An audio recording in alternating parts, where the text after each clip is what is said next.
Josh, who was part of the program Horses and Handicapped for 10 years, I wrote a book about raising him, what it's like to raise a handicapped child, disabled child, and he had a lot of friends here in the program, and we have a lot of stories to tell.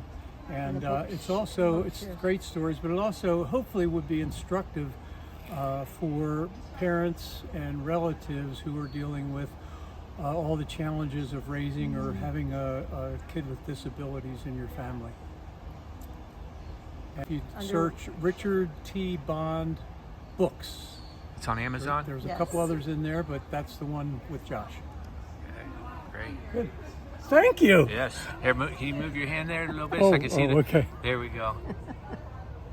Years ago, when our son was still young, 7, 8 years old, Horses and Handicap was fairly new at that point. We signed up, and I believe Saturday mornings was really the morning that a lot of us were here, and I learned to be a leader and a sidewalker, and Josh just loved it. He learned to say walk on, he learned to say stop, and he was able to use his hands enough to guide the horse, and it was just a wonderful experience. Parents really bonded because we watched our children being so benefited by the therapeutic riding, and bonding with the horses was just incredible. So people that don't have kids with disabilities on their own, and they volunteer their time and energy and efforts to be part of something like this, they're like saints in our book. If you had a favorite memory to share when your son was in the program, what would that be?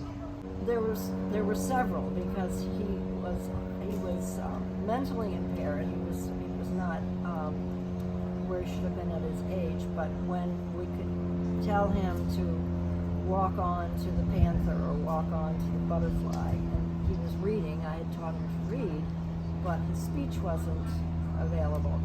And just to watch him look at the picture, and we were all there with him, and he stopped when we were at the whichever sign, panther, just knowing that he was really fully engaged in it, physically and mentally. I think for me, it's just to watch him love it so much. I mean, he was so energized by it. And you don't think of that with kids that are severely disabled. It's about quality of life. This was just such an exciting day for him, and to put his clothes on, and his helmet, and get in the car and come out.